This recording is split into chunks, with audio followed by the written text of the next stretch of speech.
Bonjour à toutes et à tous et bienvenue dans cette nouvelle vidéo consacrée aujourd'hui au recadrage sous Lightroom et sous Photoshop, et très spécifiquement sur le choix du ratio, vidéo que je vous avais promise lors du HOA sur les photosphères que vous pouvez retrouver si vous ne l'avez pas vu, juste ici, pour tout comprendre sur les vues panoramiques, les photosphères et les visites virtuelles. Alors là nous sommes pour l'instant sous Lightroom, et sous Lightroom, l'outil de recadrage se trouve ici. Et le choix du ratio se trouve en fait ici. C'est-à-dire que soit vous gardez le ratio original, soit vous avez des ratios tout faits, vous voyez, du 16/9, du 16/10, du 4/3, et après vous avez le rapport longueur-hauteur personnalisé, et c'est ça qui nous intéresse aujourd'hui. C'est-à-dire que si vous avez besoin par exemple d'un ratio carré, vous pouvez mettre 1 par 1, donc on est bien sur un rapport, on n'est pas sur un nombre de pixels ou de centimètres, et si par exemple vous voulez mettre un format cinémascope, vous pouvez faire du 21/9 par exemple.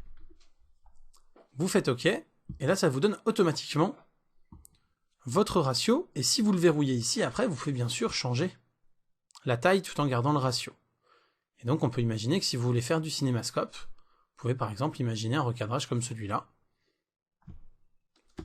Hop. Et voilà, vous avez votre recadrage au 21/9. Ça, c'était pour Lightroom. On va maintenant passer à Photoshop. Nous sommes donc dans Photoshop, et dans Photoshop, l'outil recadrage, vous allez le trouver ici, avec cette petite icône. Vous voyez que si on fait un clic droit, on a plusieurs outils, recadrage, perspective crop tool, outil tranche, outil sélection de tranche. Donc là, nous, ce qu'on veut, c'est l'outil recadrage. Si vous avez un de ces trois logos, il faut que vous fassiez un clic droit pour pouvoir aller chercher l'outil recadrage. Et donc ici, si vous restez sur une constrained, j'ai toujours un accent anglais aussi pourri, vous allez pouvoir, vous voyez, recadrer comme vous le voulez. Bon, jusque-là, pas de souci.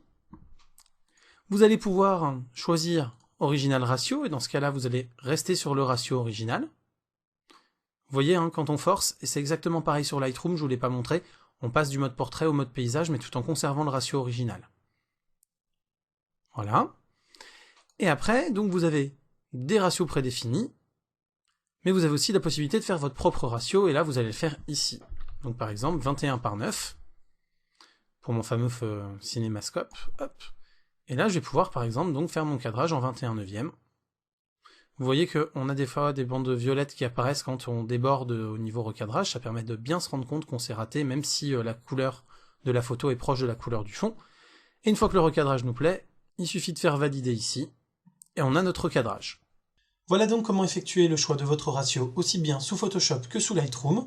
J'espère que cette vidéo vous aura été utile, qu'elle vous aura plu, qu'elle vous aura appris des choses. N'hésitez pas, comme d'habitude, si vous le souhaitez, à vous abonner à la chaîne avec le logo YouTube, à découvrir mon site avec le lien vers mon site web, et à partager cette vidéo ou à vous abonner sur les divers réseaux sociaux.